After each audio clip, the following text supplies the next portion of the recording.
Halloween adjacent. This is no longer actual Halloween topics, but most of my Halloween was spent inside and staying home and away from all the diseased people. So what I ended up doing is watching Scooby-Doo and eating candy. Still have way too much Halloween candy. What did you get? So my friend that I told you about that I made baskets for his boys. Mm-hmm. His youngest and I have the same favorite candy, which is blue raspberry sour punch straws. It's so specific. It's very specific. And the fact that it's both of our favorite is amazing because it is the perfect excuse to buy a case of them. Like the Costco size case or just like a regular case? Oh no, I don't remember. It was 30 of them or something. Oh my God. So worth it. So those went in the boys' little Halloween buckets, but then I still have 5 or 6 of them. And I also got the blueberry Nerds ropes, which, by the way, Nerds ropes have got to be the most perfect candy. Have we talked about this? No, we haven't, but Nerds rope are my favorite candy, actually. So, I mean, they're brilliant because somebody finally was like, okay, there's got to be a way to wrangle nerds and make them easier to eat. And they're like, just roll them in a gummy worm. Make it really long. But the thing is they're not easier to eat because the nerds fall off all the time. Okay, my gummy worms are stickier, I guess. So yeah, I have those. I have the Nerds ropes. I have the sour straws. I have Reese's. I have strawberry filled Hershey Kisses, which, by the way, awesome. They're called Vampire Kisses, and they have strawberry filling. I'm gonna have to go find them. So good. So yeah, that was pretty much. I mean, Friday, as soon as I was not working, I was like, okay, Scooby-Doo, candy. This is going to be the thing. But in the process, I had planned a completely different topic, and I ended up not liking it. So as I'm watching Scooby-Doo, I start wondering if there are cartoon conspiracy theories, and it turns out there are. And there are multiple Scooby-Doo conspiracy theories. So I decided to go with one of those, and our topic for the day is Scooby-Doo, Space Dog. So pumped for this. I kind of am too. I was so excited when I found this. I'm like, I desperately need some, and I'm really glad we're recording tonight. So I'm like, I desperately need something lighthearted to talk about.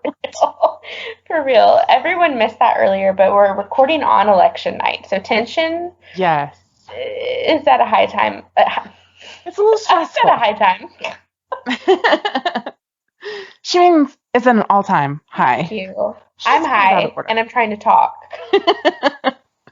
So, and, Scooby-Doo premiered in 1969, which was also a pretty turbulent time.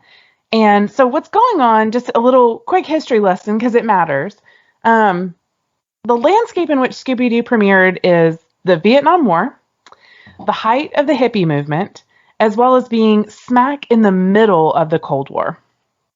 So all of those things considered, the most obvious plot point in every Scooby-Doo mystery, which is that all the monsters you see are just regular people, makes perfect sense.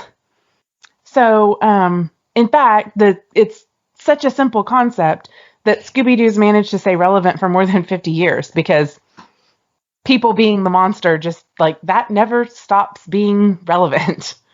But there was something else happening during the same time period, which is the space race. All of the so-called world powers wanted to be the first to get a human into outer space and ultimately to the moon. The U.S. and Russia were the two of the biggest players in that game. Famously, Russia sent a doggy cosmonaut, actually more than one, into space before the first humans, which brings us to this fan conspiracy theory. The theory is Scooby-Doo was an escapee from a highly classified Soviet program for genetic engineering. Hold on. Okay, all right. He is, according to this theory, a super secret Soviet space dog. The theory is most notably outlined by a Reddit user whose username is the Mighty Heptagon. And this person has really put some thought into this. There have been a couple of articles written about it, but it all comes from this original theory that was posted on Reddit. So all the credit goes to the Mighty Heptagon here. This makes as much sense as anything else. Like, nobody really, it gets questioned at some points in the original cartoon. Like, people that they run into are like, is that dog talking? Yeah. But the whole gang is just like, it's fine. They just kind of brush it off. So the theory is that the reason that he is able to speak his own kind of broken version of English is that the Soviets had an experimental breeding program that they were using with the intent of breeding dogs who were intelligent enough to be able to understand complex commands so that they could operate simple consoles in order to record data on test flights that were deemed too dangerous for humans. And you may be wondering, how did Scooby-Doo become part of this program? Well, he's thought through that. I say they thought through that too. I have no idea who this person is. Great Danes are a German breed. A ton of research into rocket technology necessary for space travel was started during the World War II era and was being done by German scientists. Those scientists were later recruited by other countries, including Russia and the US, which, by the way, NASA equals Nazis is a whole other topic that's possible. So theory is, Scooby's parents went to the USSR along with their scientist humans and then became part of this program. Of course, what always happens when humans start genetically engineering shit? Unintended consequences. So what if one of those consequences turned out to be a Great Dane who was intelligent enough to learn how to respond verbally? Of course, the theory is not that he was bred to speak, just to be more intelligent. So his brain understands how to form speech, but physically he's still a dog. So we get the signature ruh-roh. And all of his other little doggy pronunciations, which are kind of the best part of the whole cartoon. The theory goes the Soviet handler is attached to this talking dog and ultimately steals him and defects to the US. Once here, Scooby is separated from his scientist. That's a little sketchy as to exactly how that happens, but one way or another. Somehow, he ends up separated from his scientist human and is taken in by Shaggy's family. And like I said, like the whole Scooby gang just accepts that Scooby can talk, that he can like put on high heels and dress in drag, that he can work traps and all of the other things that Scooby does. But periodically it is brought up by other characters, but they never give any real explanation. They just kind of shrug it off. And one thing I'm not sure of is the explanation for, does Shaggy know that his dog is a super secret Soviet space dog? Or is it just like, because it's Shaggy, he's like, yeah, my puppy can talk. And the gang's like, okay, sure. Okay. Okay, so moving on though, I kind of think they have to know something. I'm sure there are theories about this that I didn't find that somebody else has already thought of. But going one more level down into the Scooby inceptionness of this whole situation. The main premise of the cartoon is this group of kids who were presumably teenagers who drive around from one tiny little town to another in a van. Their parents are never around in the original cartoon. Later on, things change a little bit, and some of these theories aren't like, some of these things kind of get explained by other things in later incarnations of the cartoon. So, but I figure they're just making it up to protect his identity. The explanation for why are they moving from town to town is that the CIA is tracking Scooby. Because what would they want more than to get their hands on Russia's most advanced superdog? right? Oh my gosh. In fact, the Mighty Heptagon believes that the title, Scooby-Doo, Where Are You?, is a reference to the fact that Mystery Inc. is always having to keep one step ahead of the G-Men, who are on their trail trying to capture Scooby and study the rival's masterpiece. And this was, okay, so this is pure me.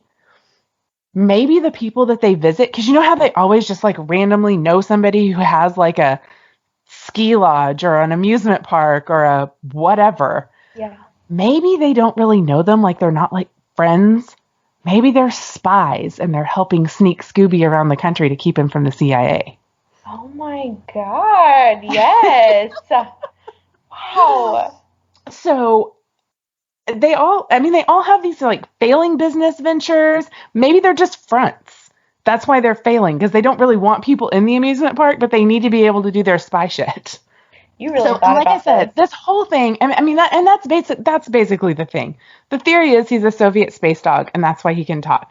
But just in case we have cartoon people, yes, this theory revolves only around the OG cartoons. Later on, they do go into a bunch of, I think there may be more than one explanation. It's definitely, this is also not the only Scooby-centric theory. And I'm totally down to do another one sometime if everybody thinks this is as fun as I thought it was. I think it is. Also, just a quick side note, just in case anybody else is a Scooby super fan, yes, I know about the Anunnaki. That is a whole other thing. Do not come for me. What? I could do the Anunnaki. In later incarnations of Scooby, there is reference to the Anunnaki, who are like an ancient guardian race. In the fuck? I'm probably the only person who knows anything about this, and everybody else is like, oh, this bitch is crazy. Okay. But as I was finishing this, I was like, but what about the Anunnaki? Are you going to tell us about it? I feel like it's a different episode. It's a whole different thing. I'm just saying, like, in case anybody's listening and does the thing that I do, which is like, that's kind of cool, but what about the Anunnaki? Yes, that was in a later incarnation of Scooby. So basically, if you guys want more Scooby-related content, just please let me know. I'm totally down. I can talk Scooby as much as you guys want to. And moreover, I can keep deep diving so that I can keep talking even more Scooby than I already can talk. I feel like that is going to be a whole ass Patreon thing. It should be a whole ass Patreon thing, because how many people want to go that deep into Scooby-Doo? Wow. Gosh, I want you to talk about all of that so bad. So the Anunnaki thing is, that actually can be an episode that it doesn't even have anything to do with Scooby, but now it's going to have to be worked in. Yeah. Oh, for sure. I will totally, you know what, if you guys really, if you want to, I'll do Anunnaki for next week. I'm totally down. Because it ties in, but then it's its own thing. I think you should. My vote is yes. Okay. We'll put it, you know what, maybe tomorrow you could put it on Instagram and we'll see if everybody agrees with you. I'm 100% going to do that. Excellent. I love it. So that's the Scooby-Doo Soviet space dog theory. I could have gone down several rabbit holes, but I decided I needed to maybe be just a tiny bit shorter this week, which works out, because you said yours is a little bit longer, right? Yes, mine is pretty freaking long, but it's perfect. It works out. Do you have anything else to say about your Scooby theory before I start mine? I have no other things to add about that particular Scooby theory. You'll have to subscribe to Patreon for more Scooby content. I will do a whole Scooby series for y'all. Okay, so have you ever heard of Ted the Caver? Oh, okay. I think so, but I don't know much about it. I saw you post something about this topic, and I was like, oh, this is going to be fun. Yeah, so I heard about Ted the Caver a long time ago. His original stuff is like 2000, 2001. Mm-hmm. But I came upon it the other day. I don't know why. It was probably because it was on my podcast list at some point, but it was on my bookmark thing up here. And I was like, what do I have this for? And I started reading it, and I was like, oh, yes, this is why I have this bookmark. Oh, yeah, because this is fascinating. Exactly. So let me, do a little backstory on my fear of being underground real quick. So my husband and I went to Chattanooga, Tennessee, which is about 2 hours north of us. We did that, I think back in 2018. While we were there, we were like, yes, we're going to go to Ruby Falls. We're going to conquer my fear of being underground. Like, it was the thing we were going to do. It was my second attempt at doing that. So the first time when we were in Gatlinburg, Tennessee, with a group of friends, we drove 30 minutes outside of town to go to this underground cavern thing. We got there and it was closed for the season. You got saved by the bell. I did. That should have been my first ding. But it wasn't. So in Chattanooga, we had this plan. It ended up that we couldn't go. My husband had to work the whole time we were there. I was in the hotel room binge watching Netflix. So it was like that. 2 weeks after we get home, there's an earthquake in the same exact area we were going to go, and part of the cavern collapses. And okay. Vindicated. At that point, to never try to go underground again. It's a fear for a reason. That is fair. I just want to add, though, that one of my favorite places, there's a place near Georgetown, Texas, which is right outside of Austin, which is where I lived for a long time, and I went to Southwestern University, which is in Georgetown. There's a place called Inner Space Caverns, and they do a cave tour. And my favorite thing is the very end, when you're as deep in the cave as you go on the tour, which is really not that. I mean, it's underground for sure, so I hear where you're coming from on that. But it's as deep in the cave as you go, and they turn off all the lights so that you get to experience perfect dark for just a minute. Let me just tell you, 5 minutes in that perfect dark without anybody else to make noise is all the rest I could need for a month. It is the most peaceful. It's just it's cool. It's dark. I was just oh, could everybody just shut up and give me just a minute? Just a minute. I think it's awesome that you have that experience, because I feel like you're going to relate a little bit to what is involved in this story. Oh, good. Yeah. Because I cannot relate, because I will never well, I will never go underground. And that's okay. Yeah, it's just a thing I don't do. So it's totally fine. I looked up to see if there was a fear of caves, because I know there's a fear of small spaces, which is claustrophobia. Mm-hmm.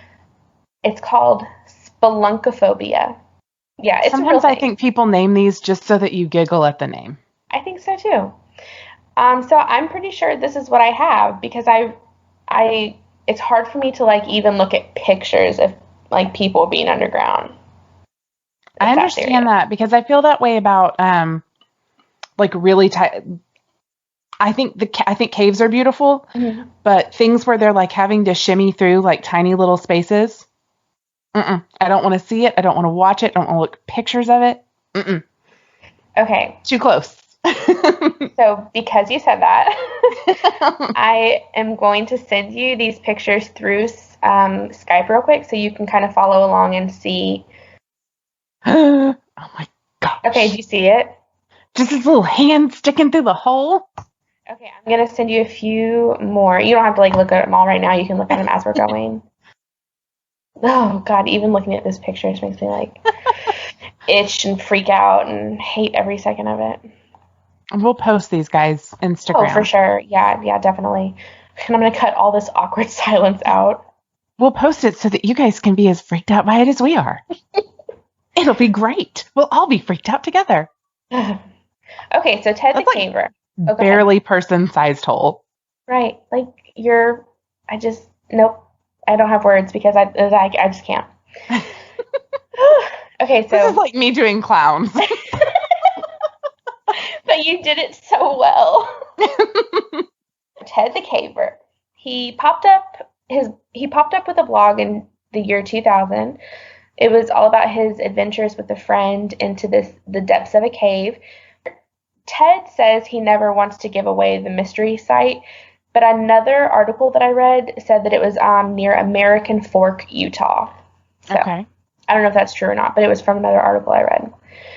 His first entry is December 30th, 2000. He talks about the beginning of this adventure with his friend. He only ever calls his friend B. I don't think he wants to give away his identity. Okay. According to Ted, there was a cave that they had explored before, but they were super intrigued by deep down in the cave there was this super small hole, and him and B could feel airflow coming out of the hole. So they were like, well, we got to go through there. We got to go through there. Yeah.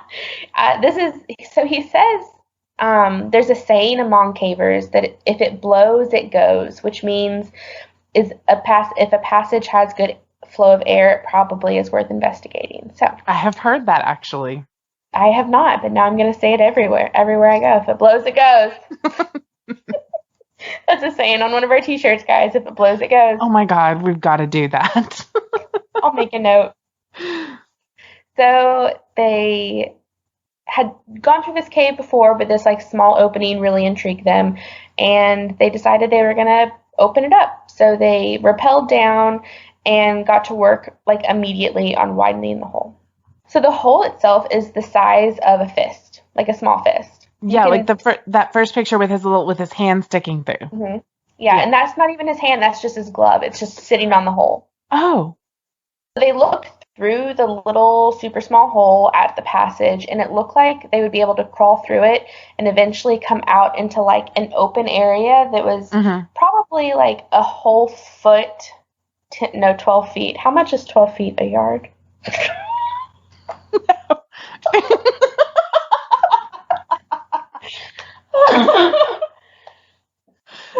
3 feet is a yard. Thank you so much for being the educated one on this podcast.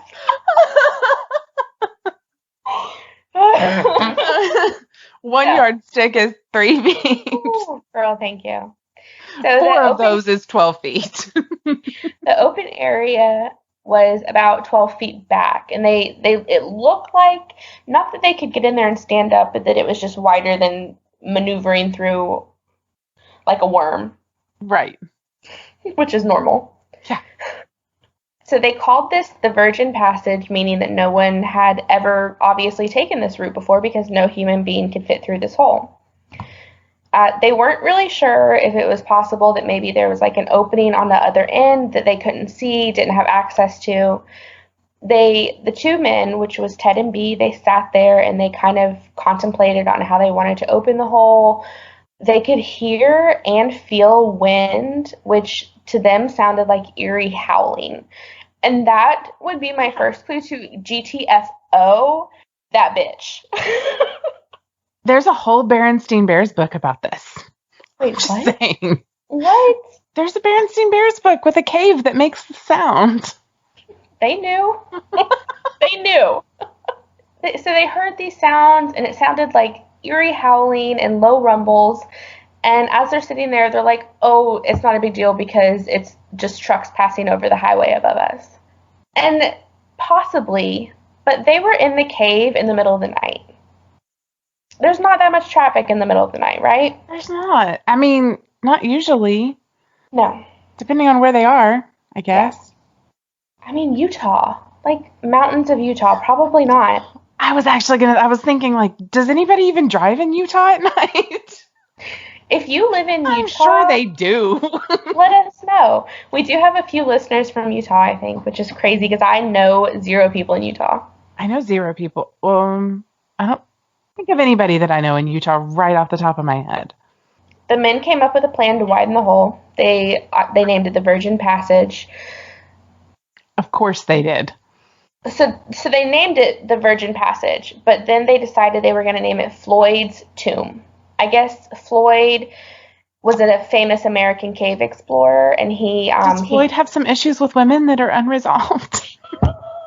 What? I mean, they went from the Virgin Passage to Floyd's tomb real quick. Well, I guess Virgin Passage. That was a euphemism, and then it was a different euphemism. It's like, wait, are you guys okay? Oh my God. I think Virgin Passage is more of like caver lingo for like sure I mean, that sounds like exactly the kind of thing that they would say routinely, but still, like, still. Are you guys okay? Nobody was like, I don't know, maybe Floyd wouldn't want his tomb to also be a Virgin Passage. Well, I did some research because I was like, okay, well, why Floyd's tomb? That seems so like ominous. You're gonna crawl into this. Does seem ominous. Yeah, you're gonna crawl into this small ass space that you can't move. Called a tomb? Exactly. It seems. What is that? Macabre. Yes. Or foreshadowing. Foreshadowing. Thank you. Foreshadowing macabre things. Yes. I'm gonna have to stop that. Getting high before these podcasts because I'm depending on you way too much. So yeah, they named him after the famous cave explorer. His name was Floyd Collins, and I'm gonna this is like a direct quote from his blog. So after he explains who Floyd is and why they named that passage, this is what he writes. Ha ha! Exclamation point. In retrospect, it is funny how simple I thought it was going to be. I figured a few hours work and we would be in. Had I known how long it was going to take, I doubt I would have begun the project. Had I known what I was going to experience in the cave, I never would have returned. Breaking up the rock was not an easy task. They honestly thought they were going to get in there in one night, break it up, and voila, they were going to be able to like climb through this passage. Like, it's not solid earth. This is like a home improvement project that, you know, somebody's like, oh yeah, we can knock that out in an afternoon. Like 3 weeks later. 2 years later, yeah. Still sitting there without a bathtub in your bathroom. Still just there. Oh, so they weren't just breaking up the solid rock. They were in a super, super small, uncomfortable place. So if you can kind of picture it, they climbed down into this cave, and it's all like jagged going down. They said they have to go like down this way and then down another way. They get to the bottom, like underneath another ledge is this tiny hole. So they are in this super, super cramped space for hours at a time with a sledgehammer, with other heavy tools, like really cramped up. So it's not. I mean, it's insanity, but it's also like they really wanted to see what was behind this hole. And I think that's a whole thing with the caving community, or really any like adrenaline junkie people like that. Adventure community. Adventure community, yes. I agree. They want to know.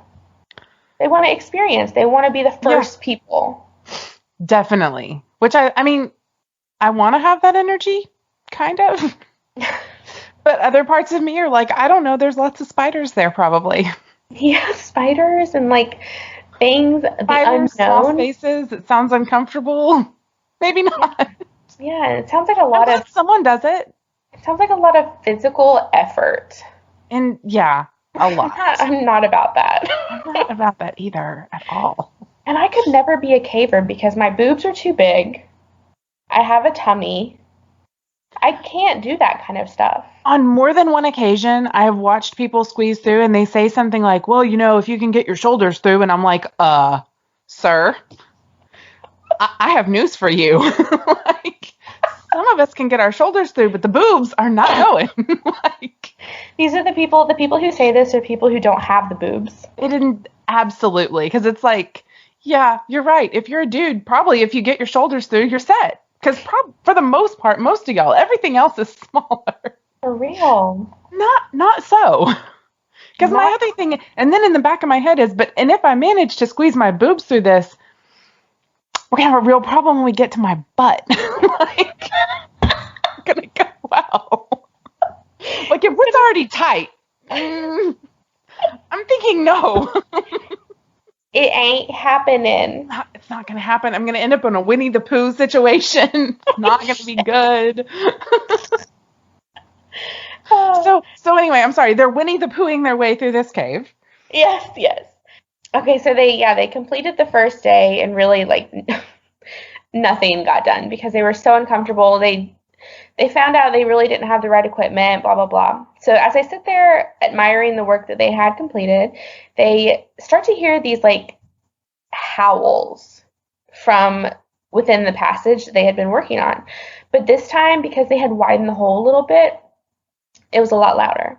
They also heard a super low rumbling, and again, they thought that was like from the highway above. But Ted realizes, the same way I did earlier, that it's the middle of the night. Yeah. Highways should be extremely empty. He was like, oh, weird, that's strange, but we should come back tomorrow. Anyway. So it's February 10th. It's been like almost 2 months, really, and they decided to go back. I mean, they just figured it was going to take a while to get into there, so they took some time off and kind of made a plan about what they were going to do. They're completely in love with the idea of exploring this passage. No one else has been through it yet, and they make it a point to work extremely hard because they have this goal. Ted recalls in his writing on the blog that Bee tells him he's talked to some more experienced caver friends, and they say the rumbling they hear could be like a waterfall deep within the cave, right? That makes sense. So the men are like, yes, this is it, but I still want to get in there and solve the mystery of what's making that noise. Because they just don't know when to fucking stop. These people are not watching enough horror movies. Well, it's 2000. I mean, I know horror has always been a thing, but I feel like the internet wasn't a thing, really. I mean, it was, but like low-key a thing. It wasn't like what it is today. I mean, no, like you didn't carry it in your pocket, but like, I mean, yeah, like look, in the dark ages of the year 2000, Caroline, we had the internet. So let me see, 2000, I would have been 2001. Yeah, you would have been like 10. I was in 5th grade. Yeah. Yeah. Yeah, I was a whole grown up. Well, no, I was 20. I was legally a grown up. I'm pretty sure we had this discussion a few weeks ago where you're still not even a whole ass adult. I know. And here's the deal. I will never claim to be, because I'm very afraid that if you like proclaim it, that somebody brings you more things that you have to be responsible for. And I'm it's enough. I'm good with what I've got. Don't know how to adult. Anyway, so off topic.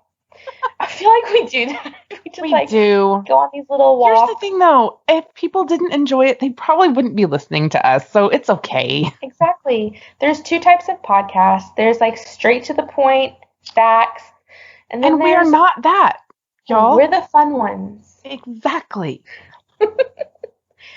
So the men are like, okay, yes, it could be a waterfall, but also I'm going to get in there and explore. So they decide on this trip to bring Bee's dog, which I don't like the idea of that at all. No. He's a super small Jack Russell Terrier. Ted talks about how they caved with her before. She's super well behaved. She loves to adventure. He did say they planned on letting her explore into the passage if it got big enough, which immediately no.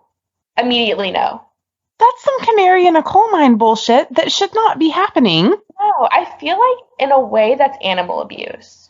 I think that is animal abuse. Because that dog is not asking to go underground. And it's a Jack Russell, so it has absolutely no sense at all. Like, Jack Russells are just like, it's on or off, and it's just like, look, there's a way to go. I'm going that way. Shots fucking fired at Jack Russell Terriers.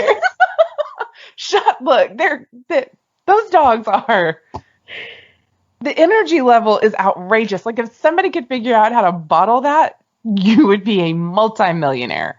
I've never even been around one, so I don't even know.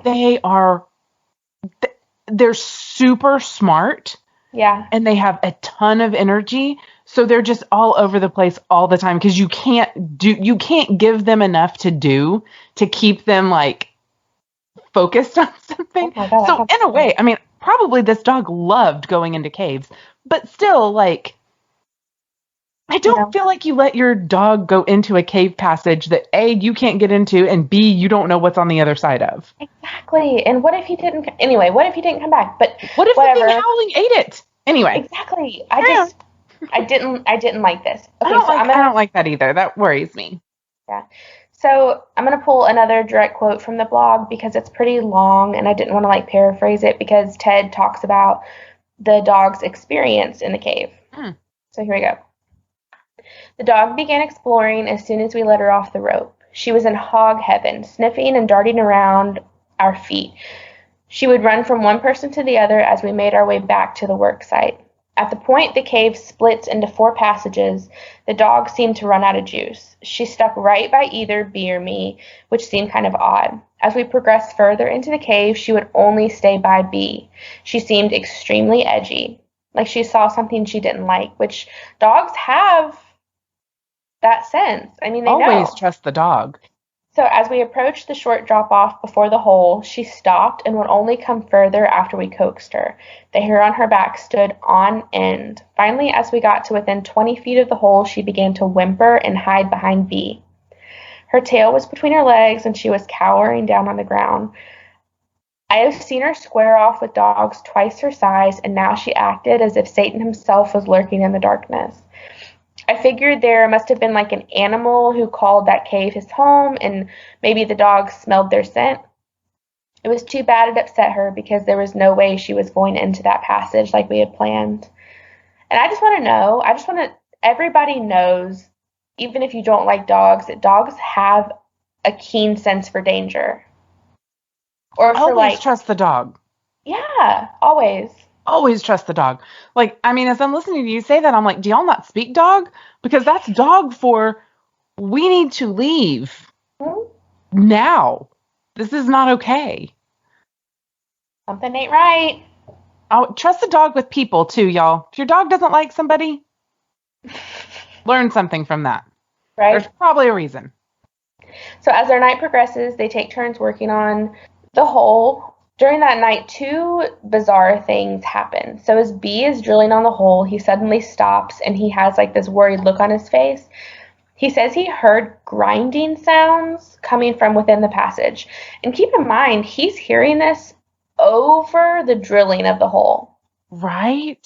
And in a cave, and they're at a point where it probably doesn't echo. It's probably just like, I wonder though how, I mean, can you even account for the way that sound travels in spaces like that? Yeah, I don't know. I mean, I feel like it would be really hard to tell like where something's coming from and if it's like, is it like how close to you it is, or if it's further away and you can just hear it because there's nothing else, like there's no other sound. So what you're hearing seems so much louder. I don't know, but that's wild.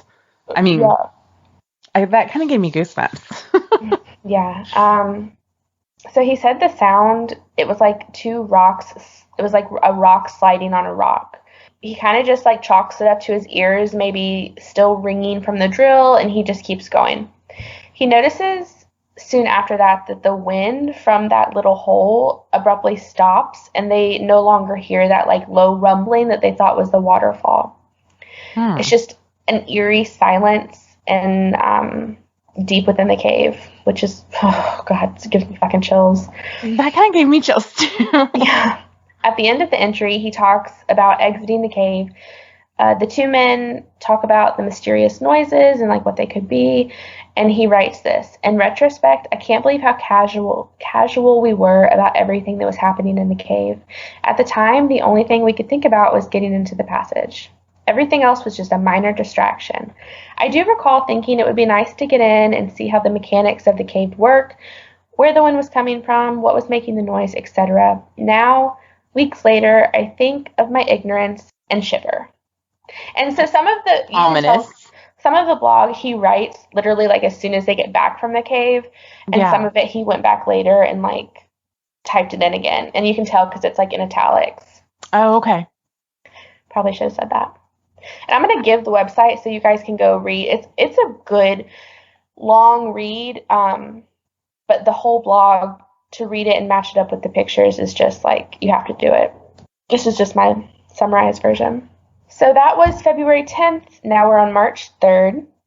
They couldn't quite get their schedules to line up, so it took a few weeks for them to be able to sync up to get back to the cave.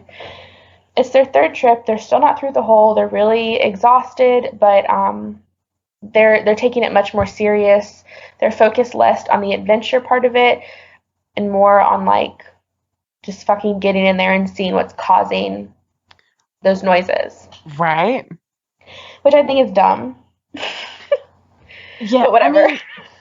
I get it. I can see getting caught up in it, but at the same time, like, I don't know. It's probably dumb. It's very dumb because during this trip, they were working on the hole with the drill, and through the drill, they heard a human scream. Bye. Excuse me. They took a moment to sit in silence in hopes that they would like hear it again and they could just be like, oh yeah, that was the wind. They heard nothing the rest of the time. They were there, and needless to say, they were pretty excited to leave at the end of that day, which I would not have stayed. If you're excited to leave after you hear a human scream, you probably should have left when you heard that human scream. Right? Okay, so yes, probably, but at the same time, I mean, I feel like you're probably going, is it really, it can't be what it sounded like, because that doesn't make any sense. It has to be something else that's causing that. And if there's, I mean, here's my issue. I'm actually more freaked out by the wind stopping than by the human scream. Me too. And I just know that a human can't fit into that hole. So that part doesn't scare me as bad. But so here's the thing though. If there's wind, when there was wind, which it shouldn't stop. That shouldn't happen. Yeah. That's creepy. But if there was wind, that means it's coming from somewhere. So there's another entrance. So, I mean, who knows what could be in it? It could be a human, or it could be a mountain lion, which incidentally sounds a lot like a human. That's the second time you've said that, and I just feel like I have to ask you, is everything okay in Texas? Like, do y'all have a lot of mountain lions? I mean, you should probably know what they sound like. Because I had no idea. Hold on, I'm sorry, I have to get some water, but I had no idea that they sounded like that. They do, and it's creepy. It's kind of weird that it's come up twice, though, and I'm not sure how I've managed to work that into something 2 times. Obviously, it's an issue. That's why I had to ask if everything was okay. Like, are you being held hostage by a mountain lion? To be fair, if I saw a mountain lion, I would be like, would you like to come sleep on my pillow? I cannot be held responsible for my actions around fuzzy creatures. Did you see that video? Well, 2 things. Do you like South Park? Yes. Okay. And another thing, did you ever see that video of the guy being chased by the mountain lion on his hike? Yeah. Did you see the meme where those 2 things are combined? I didn't see that. What I did notice, though, is how many people are like, mountain lion chase it, or is, what did they say? Something about, tries to attack hiker or something. I'm like, oh, no. She wasn't, if she wanted to attack him. Yeah. She'd have fed him to those cubs. She just wanted him to go away. Like, he had no chance whatsoever.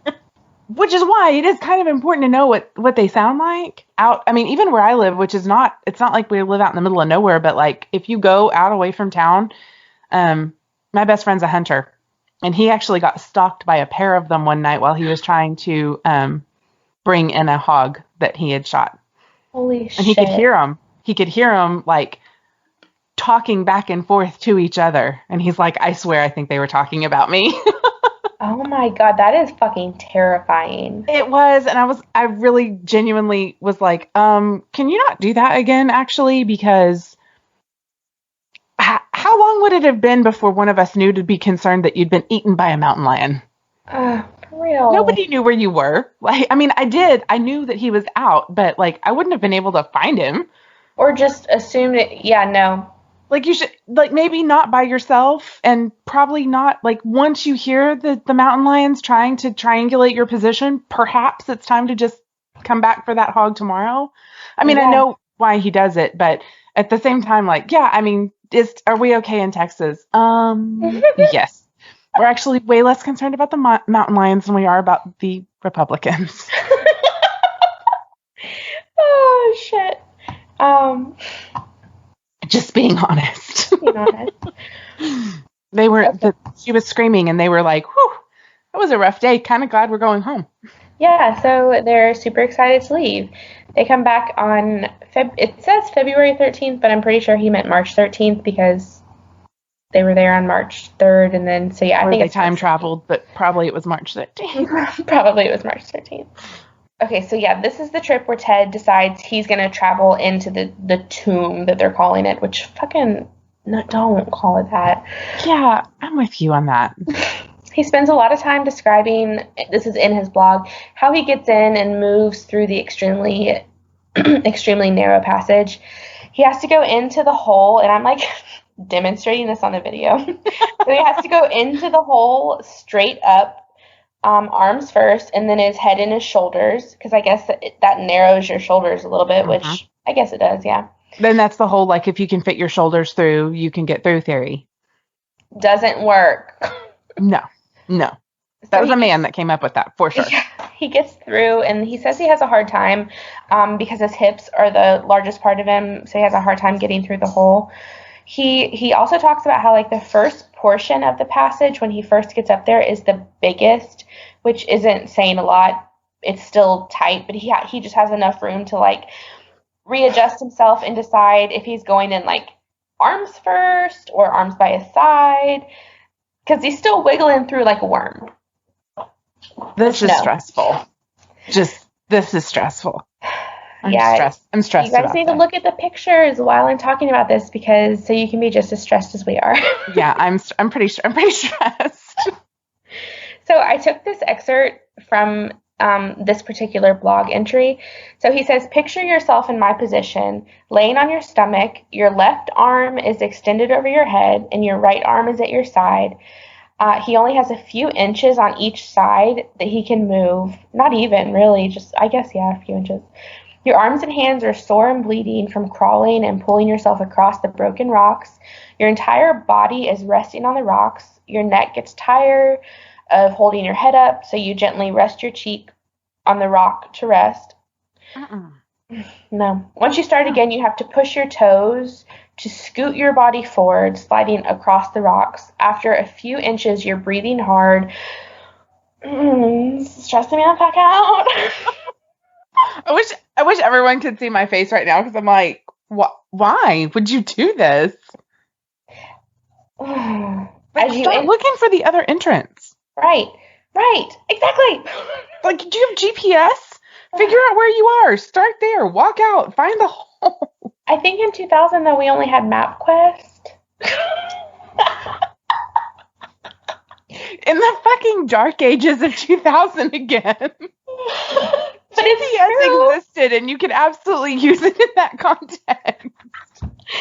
Oh, I'm going to take your word for that. I'm like, I'm not really sure. Like, it was different. It's not like the GPS that you have on your phone now exactly. Yeah. But you could absolutely, like, pinpoint a location where you are underground and then find that same point above ground.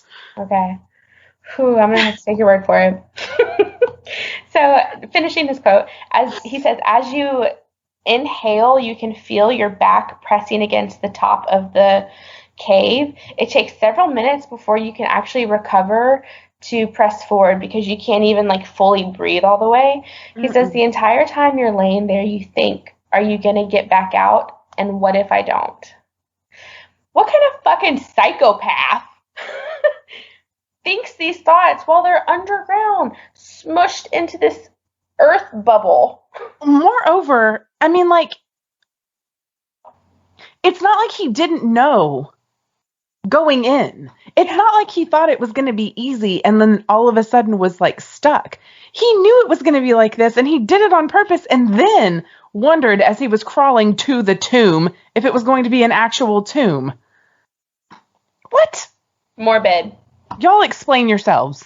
Please. If we have any cavers out there, I need to know. Please. I need to know details of why you live your life like this.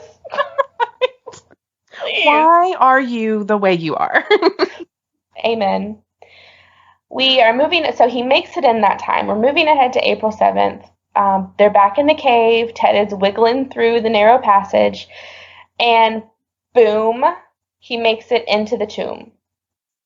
So their next trip, he wiggles through. He did that 12 feet. He gets into this tomb, and he says that when he gets in there, he can sit down like Indian style, and he has to like crawl the rest of the way, which I guess is more comfortable than wiggling through like a worm. Well, yeah. I mean, if you don't actually feel the cave hit your back when you breathe, that's probably better. If you can take a full breath and not have to recover before you make another movement. It's making me need to take a deep breath. Like, my armpits are sweating. Okay, so his friend B sends him down a headlamp because at this point he just has his flashlight.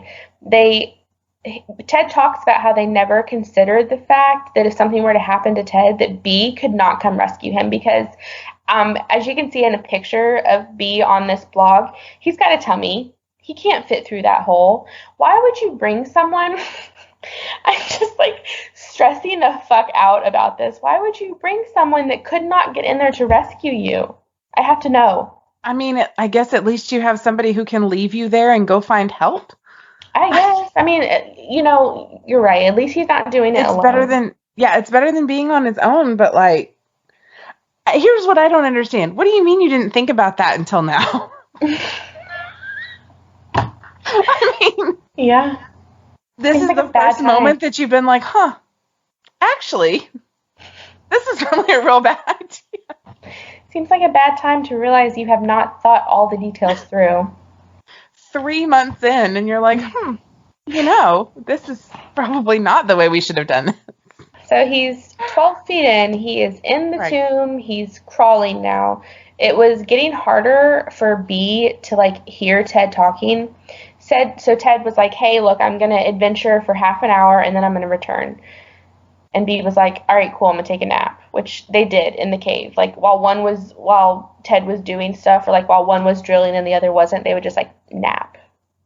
I would not be able to relax. I don't think I could either, but I guess, I mean, what's normal to you is normal to you, right? So right, exactly. These people, this is normal for them. It's their thing. Yeah. So Ted continued on. He got about 100 feet, and then he came into a room, is what he calls it. Mm-hmm. The dimensions, he said, are roughly 15 feet in width by 30 feet in length, which seems like a big... That's a pretty big cave room. Yeah, it's pretty spacious. I mean, more than my apartment. Just saying. So he says he's looking through. He kind of roughly does the dimensions, and at the far end of the passage, or at the far end of the room, there's another passage, another way out. And it's all really completely dark because all he has is his headlamp. So this is a quote from him. As I entered the room, I had an eerie feeling. It was like the old saying that I felt like I was being watched. Once again, the excitement of the new find faded, and the memories of the mysterious noises crept back into my mind. Suddenly, I felt extremely alone. On the left side of the room, on the wall at about eye level, I discovered what appeared to be hieroglyphics. No. Oh, no. Okay, now see, the minute I see the hieroglyphics, I'm fucking in, and I don't care what else is happening. Like that, I'm like, oh, now it's art history. Now I'm here. Jesus Christ. Now I'm here. Now we're doing this. I'm invested. Now I'm invested. It was a single drawing that almost appeared to be just part of like the rock coloration. It looked like a really crude representation of people standing below a symbol. He says, I was pumped. This meant that there had been another entrance to the cave. Even if the entrance was closed or blocked, it might mean an opportunity to open it and B could get into the cave. I took another look at the drawing to make sure I could describe it to B, and then I took some pictures and headed back. That was his adventure into this cave. This time. So once out of the cave, he was able to write the blog entry, and he recalls that all his pictures came out clear except for the pictures he took inside the room and of the hieroglyphics. Those did not come out. Oh, haunted hieroglyphics. The best Even better. We are on April 14th now. So they decide together it would be best to have someone else go into the passage with Ted, which is smart. I mean, I get it. So since B couldn't fit, they invited another caving buddy, and they call him Joe, although I don't think that's his real name. I think Ted wanted to, like, keep some... Do we know that Ted's name is Ted? That's a good question. Okay. And I'm not sure. So let me get back to you on that. Okay. I think it is. Anyway, I'm not sure. So they swore him to secrecy. They didn't want him to tell anybody where the cave was, and they really wouldn't reveal anything until they actually arrived there anyway. They also did not tell him about the strange noises. Well, no. Which I would be real pissed if I was Joe. Poor Joe just got blindfolded and driven to a cave he knew nothing about. Yeah. So I guess they were trying to go into the cave. They were down in there and they were trying to go into the small portion of it. Mm-hmm. Joe had gotten into the passage, and then Ted tried to go in, but he hurt his head really bad, so he couldn't go in. So this, on April 14th, it was just Joe that adventured. Now we're just sending poor Joe in this cave completely blind. Yeah. Like, have fun, bruh. But I mean, he was a caver, so he was in. So he was probably, like, having all the fun. Yeah. So they let him kind of adventure alone for about 20 minutes, and they told him, like, after 20 minutes, get back to us, like, talk to us, something. So 20 minutes passes. 25 minutes pass. Oh, no. They start to call his name, and they hear nothing. So Ted's about to crawl back through the passage, and they see his light. It kind of starts to emerge, and he eventually pops out of the hole. They ask him if everything's okay, and all he does is weakly reply no. He had small cuts and scrapes all over him, almost like he was, like, rushing to get out of the passage. His face was extremely pale. His eyes were open extremely wide. They questioned him about the room, about hieroglyphics. He said he didn't see any of that. So they drive home. You know, Joe's really quiet the whole time. They drop him off at his house, and he literally ran inside. Okay? They tried to call him for a few days, like, after that, and it just went straight to voicemail. So he was, like, he was not contacting them. Like, he saw some shit. Joe, we need to know what you saw. Right. This is important. And let me say, I should have said this at the beginning.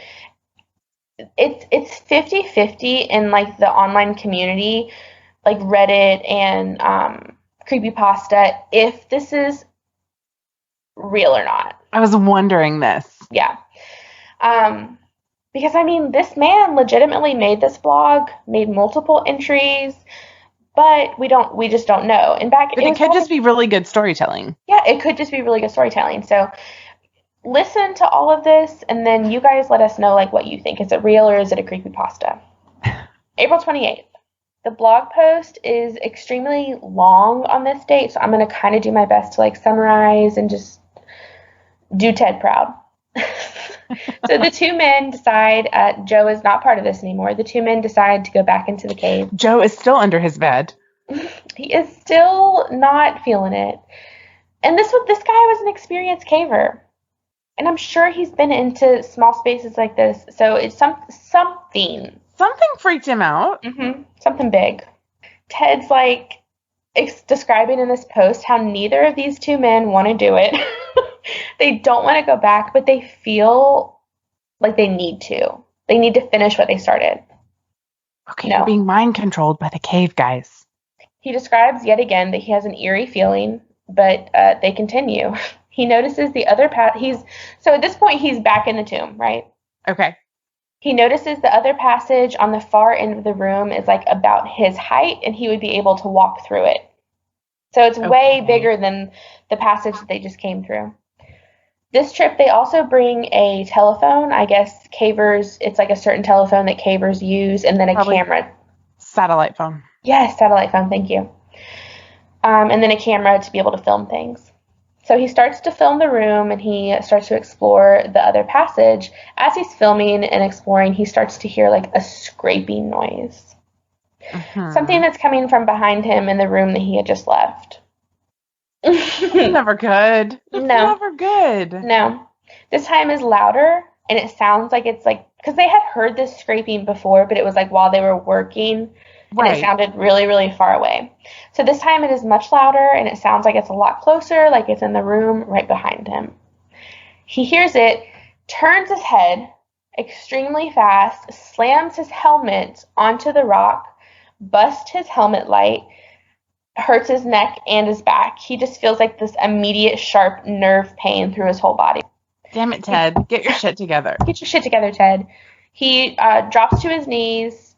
He drops the camera, and he's just in total pitch black darkness under the earth, with creepy, scrapey noises coming from somewhere that he cannot see. Because, I mean, it's pitch black dark, like you talked about. Like, you can't see shit. Yeah, no, that's like perfect dark. Yeah.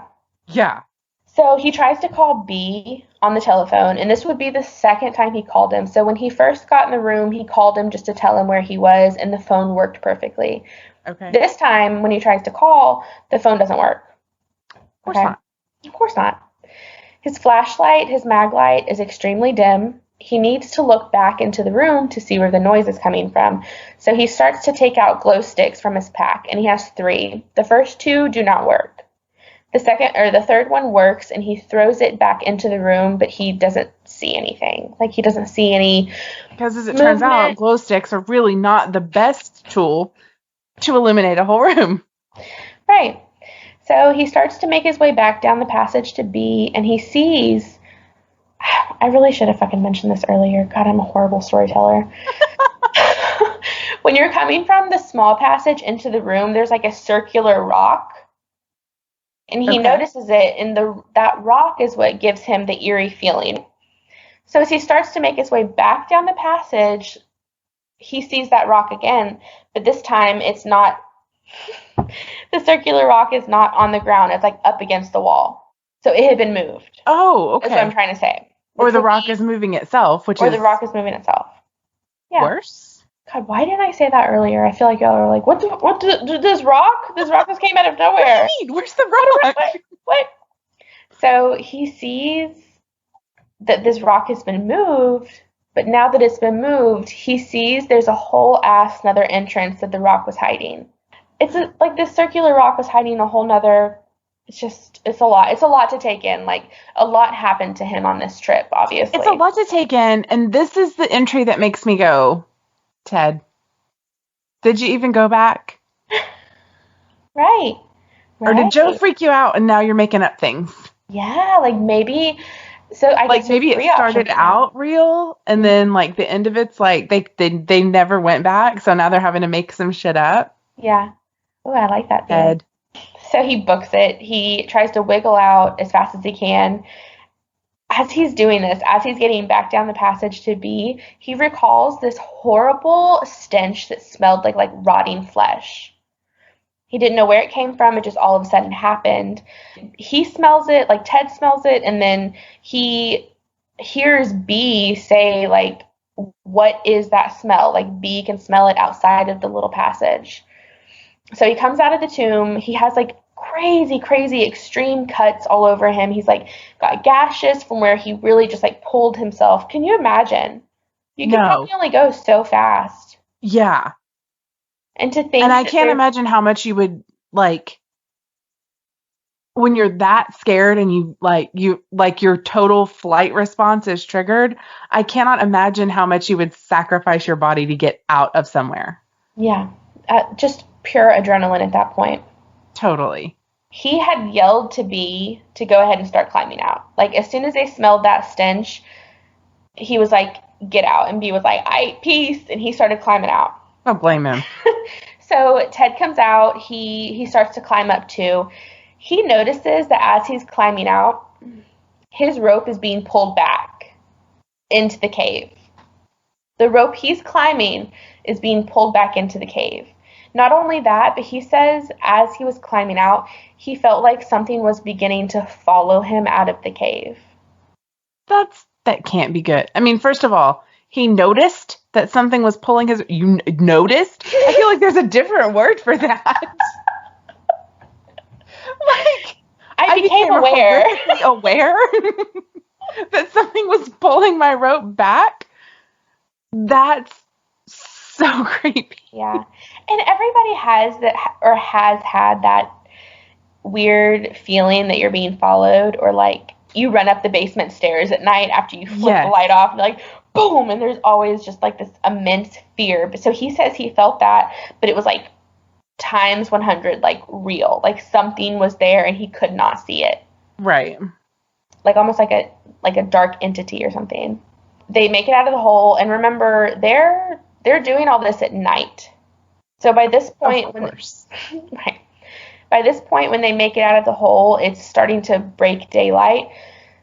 They're both crazy out of breath. They basically climbed out of this cave faster than they've ever caved before. Right.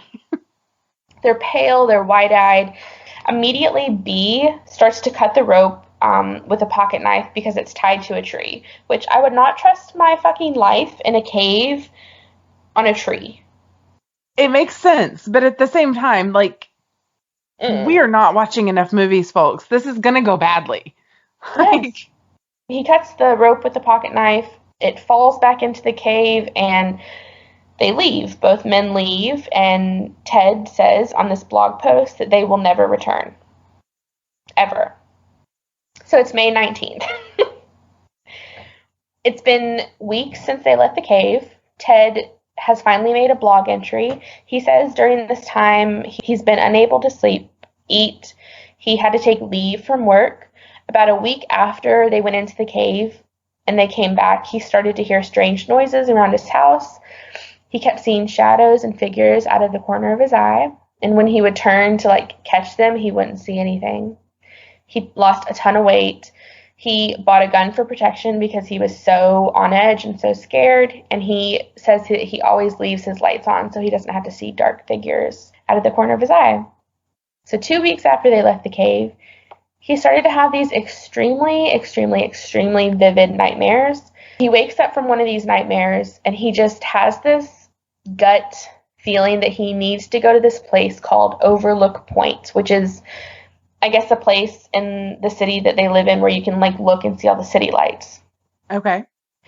So he drives there. He wakes up from this nightmare. I'm pretty sure it's still the middle of the night. But he's like, I have to go to this place. Like something in my body is telling me to go to this place. So he gets there and Joe is there. And this to me is where it starts to get creepypasta-y.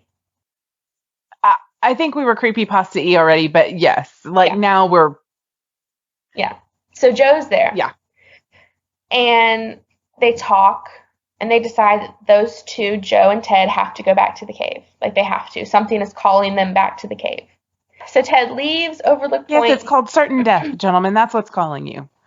Ted drives to B's house, where he tells him they're going to go back to the cave. Like, you can't talk me out of it. I'm going to go back to the cave. Like, I'm going to say no. Yeah, and so remember, B actually never went into the tomb.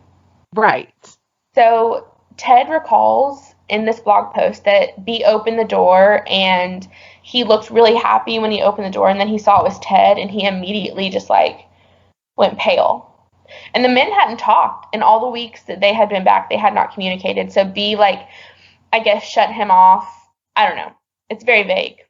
B says, look, I'm not going to go with you because I like living my life. I have a family. But he says, yeah, you can sleep here tonight if you want, and then you guys can like go to the cave in the morning, but I want nothing to do with it.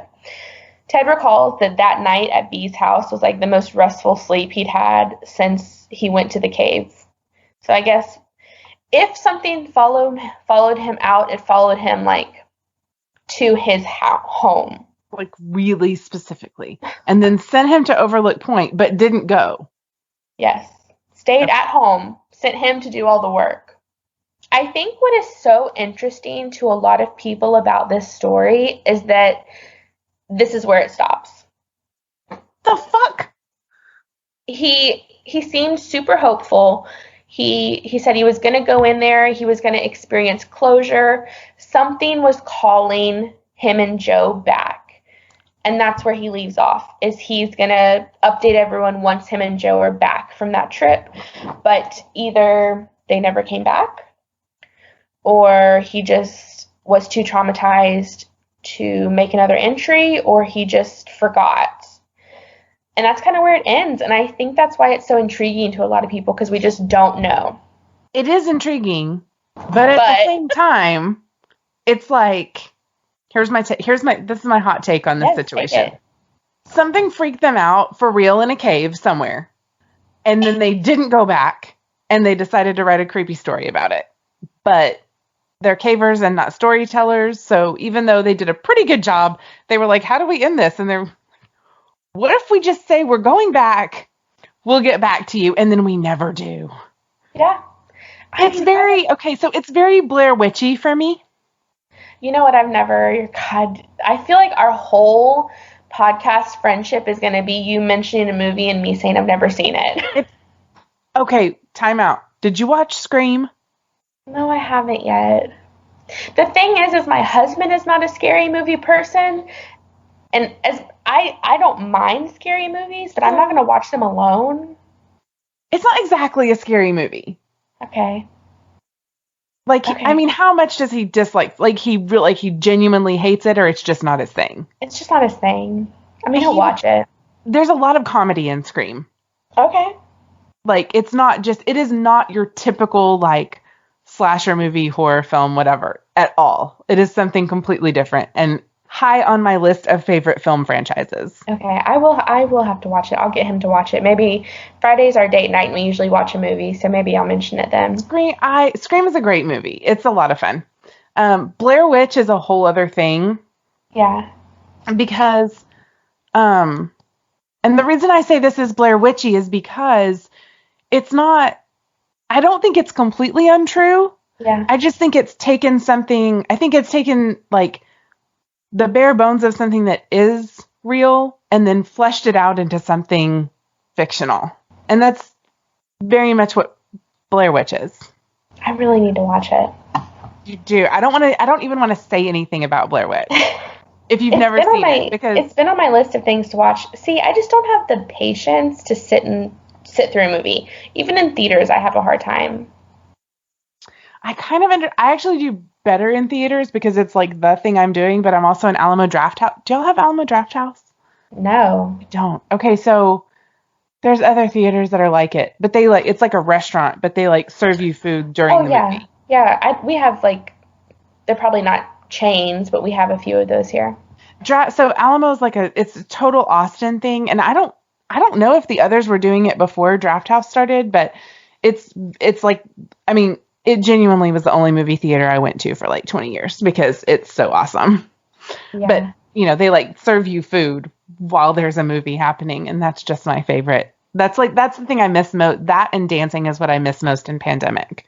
Oh, yeah. Big time. Man, I would love to go to the movies and get some buttery popcorn.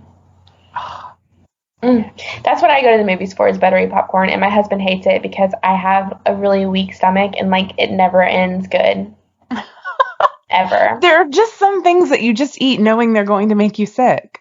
For me, it is buttery popcorn and jalapenos. Mine is hot wings, buffalo sauce. Wings? Yeah. Part of it's because it's that sauce is 90% butter.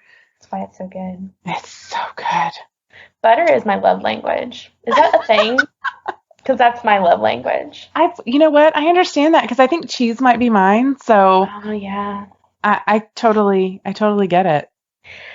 Okay, so off topic. That was Ted the Caver. I really want to know, so Susan gave her opinion. It's kind of Blair Witchy, and it could possibly be true, and they just gave up. I think it's true, embellished. Yes. Okay. Good. And I'm gonna say I don't think it's true. I'm gonna say it's a creepypasta. Somebody got on and did all this, and it's not true. So I want to hear what you guys think. So please let me know in comments or email me, friggin' text me, find my number somehow. I want to know what you think. Stalk me until you can contact me. I have to know what you think. Wait. I have a question though. I have a follow-up question. Hopefully I know. What is the situation with this rock? They don't ever, he just tells you there's a rock and the rock seems to be what's freaking him out. and then the Yeah, rock moves, but then that's it. That's all we know about this rock.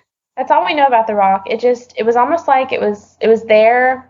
So you go through the tiny passage, and you Mm-hmm. come out and you're crawling. Okay, Mm-hmm. and then you get to this huge room, and right outside of the room, or like right there before you get into the room, is this circular rock, and that's how he describes it. And he just said Okay.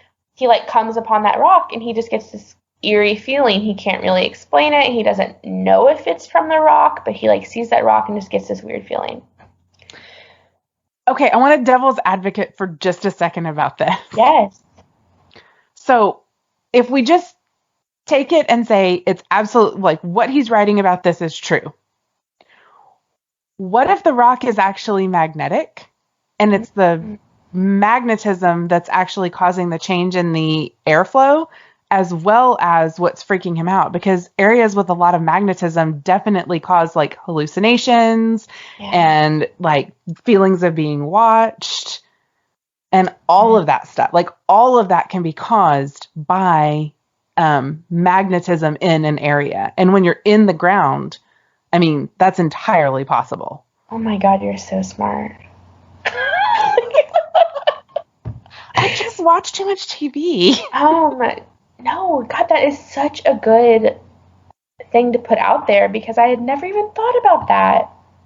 It just because it's circular and he has this impression that it's moving. I mean, what if it's moving because there's like some sort of magnetic current that he's somehow interacting with? Yeah. But that would explain, I mean, again, taking it at face value, assuming what they're saying is real, having an area with a lot of magnetism could explain how you could have airflow and then airflow stop. Yeah. Oh man.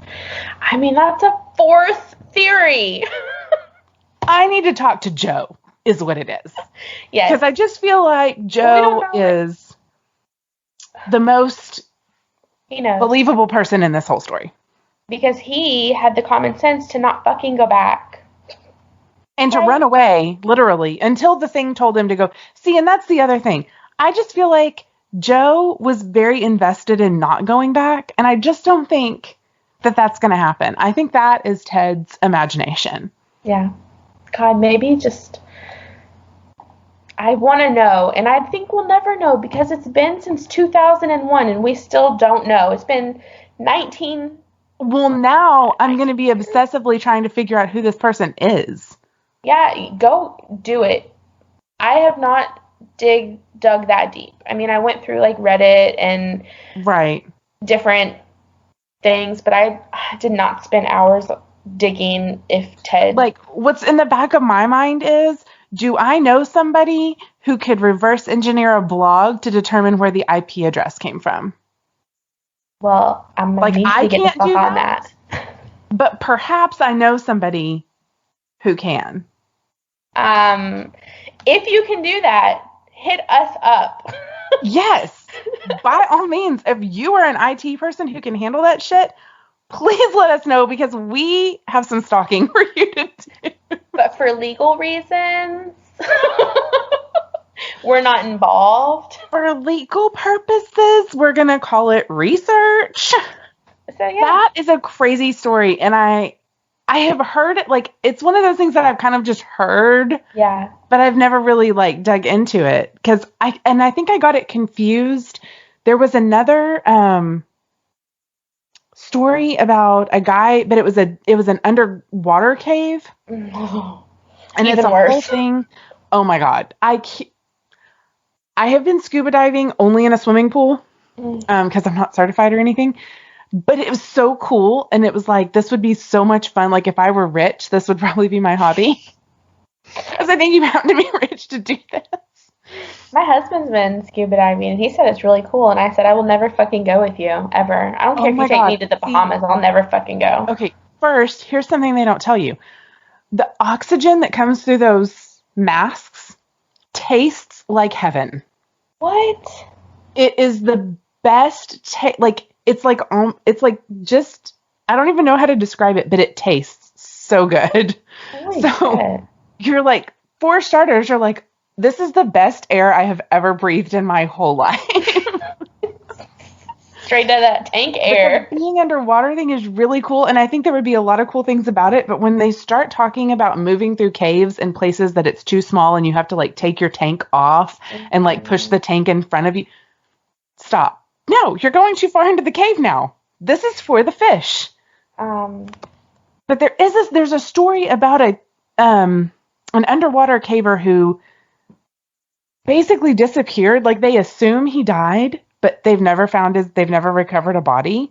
I've heard about this. And I think I got those two stories confused. Yeah. I've heard about that, and that is a creepy ass story as well. So creepy. Anything where you have I'm just not a fan of being underwater or in caves, and then you combine those two things, and have you ever seen people that dive into the Mariana Trench? Like crazy fucking psychopaths. So there's a name for the fear of deep water too. Yeah, there is. Hold on, let me Google that real quick. And I have a little bit of that. Like I'm like weirdly super attracted to it, but also kind of freaked out by it. It looks like the name of it is thalassophobia. That's exactly what it is. Okay, I knew I'd recognize it if you said it. I mean, There's don't get an me artist. wrong. It's the same thing. Like, I think caving, I think people who do that and explore underground and underwater and shit like that is fucking crazy, and I would love to do it, but I will never do it. Right. It's amazing. I mean, I can't imagine the things that you can see, especially, I mean, we know less about what's in the ocean than what we know about what's in space. Yeah. It's fucking crazy. So when you're diving in water like that, like, you are legitimately way more of an explorer than astronauts even. Yeah. But it's freaky. Like, it's a little much. We should do more episodes on like deep ocean. Oh yeah. Yes. Because it's weird. And like, deep ocean is fascinating. Did you know? So there's a whole like study of cryptids. It's called cryptozoology. Right. Yeah. Okay. Cryptozoology. Yeah. And these are people who have a degree and they actually research like the legitimacy of cryptids. Right. They just now, because like the giant octopus was a cryptid for so long. I don't even know if that's like the real name. I'm pretty sure it's just giant octopus. He was a cryptid. He was like, I think it's giant squid, but it's the same concept. Yeah. He was like Nessie. Yeah. Like people did not know, and he fucking existed. So how do we know that there's not more shit like that down there? Okay, here's my thing about this. I find it easier to believe that something I've never seen exists than I find it to believe that for centuries, people who do not know each other and have absolutely no connection to one another are making up the same story. Yeah. Like, amen. It just seems more logical to me that that's a thing that's real, and I just haven't. There's a whole lot of shit that I've never seen. Like, yeah. I take on faith that the North Pole exists. Yeah. I've never seen it, but yet I think it's reasonable to believe the people who, say they live there.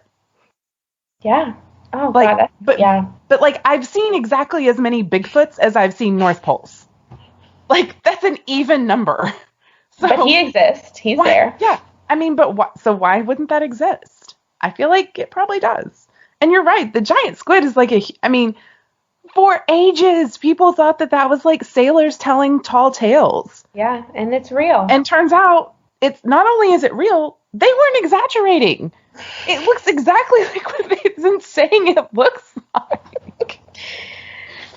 The crazy.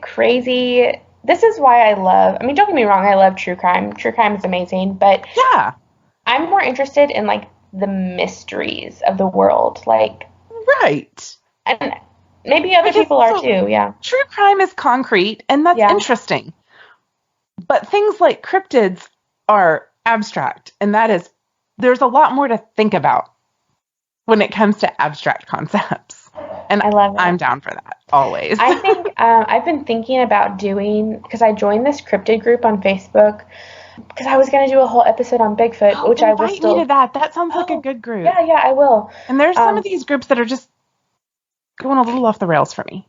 Dude, that I'm high and this is conspiracy theories group is. Did you see the one post today about how this girl thinks that Trump had RBG killed? And I'm just like, I love her. Rest in peace, RBG, but she was old. She was an old lady with pancreatic cancer. Yeah, he did not have her killed. Pretty sure she just died. Yeah, actually, somebody made a comment. Somebody made a comment on that, and they were like, so you're saying she's a somebody said something about she's 267 years old, and someone replied and was like, oh, you're saying she's a vampire? I'm like, actually, that would have solved a lot of problems. Like, if RBG had been a vampire, we would not be where we are right now. No. She would have dealt with the situation. So. Yeah, that group. So I actually have a group that I created that is like meant to be the sane side of that. It's called okay, I'm not that high, but these are still conspiracy theories. And you have not invited me to this because I actually kind of thought I had, but maybe I will. I'm going to do it right now. So yeah, I have to get off because for me it is 10 o'clock and I have to wake up at 6. It is 10 o'clock for me too. And okay, so we're in the same time zone. I don't know why this whole time I thought you were an hour behind me. No, we're in the same time zone. Oh, okay, but real quick, and then we'll get off. How do you feel about that tunnel in Mobile? What? In Mobile, there's a tunnel. I've only been in Alabama for 2 years. I have no idea even where Mobile is. There is a place, and I know that it's there because I drove through it, and we had to go through this tunnel, and I was not prepared, and I was panicked until we got out of it because I didn't know that we were like about to be in a tunnel. Like, if I'd had time to mentally prepare, I probably would have been okay, but I did not, and it totally freaked me out. Oh, I'm looking at it right now. It's beautiful, but it totally creeped me out when I realized that, like, oh, we're going through this tunnel right now and there's absolutely no choices. Like, this is happening. I don't like that. Don't like tunnels. So now you know, if you go to Mobile, be aware that there's a tunnel that you want to probably avoid if you can. That's so crazy. I think we're going that way for Easter. We're going to go to the Gulf Shores. Yeah, Orange Beach Gulf Shores is my favorite beach. It'll be our first time going. I'm a Texas girl. I love a Texas beach, even though they suck. But they have their own charm. But Gulf Shores Orange Beach, I loved it. It was such a great place. It's such a cool town. Like, it's the beach that I'm ready to go back to for sure. Well, now I'm excited. I mean, I love the beach too. And I'm from like North Carolina. We have good beaches. Have you ever heard, real quick, of underwater tunnels? Because that's a big fuck no for me. That sounds like, wait. Underwater? Like you travel underwater. Okay, like I think there's... Yes, I have. And that seems like there's a whole pressure situation that is ultimately going to fail. Right? I'm going to get off. Like, I have to get off here because I'm tired. But I also want to tell you about this TikTok that I saw the other day where the people did you see it? They're sitting in a tunnel and, like, everybody's honking. Traffic's not moving. All 4 lanes are blocked. And, like, people start running. People start running. And this lady's just sitting in her car, like, what's going on? I'm like, get the fuck out of your car. It's either Godzilla or the tunnel's on fire, but either way, you need to move your ass. It's not good. I don't know if it's the same one, but I saw a video of that same situation. I was like, dude, it's time to get out of the car. So yeah, that was episode 33. Follow us on our social media. We really want you to listen on Patreon. Become our Patreon supporters and get more Scooby-Doo content. Here's the thing. Become Patreon supporters and start telling us what kind of content you want. Exactly. We're down for that. We want to hear what you guys want to hear about. Otherwise, we're going to go off the rails with Anunnaki and underwater shit. Also, and if you're good for that, then great.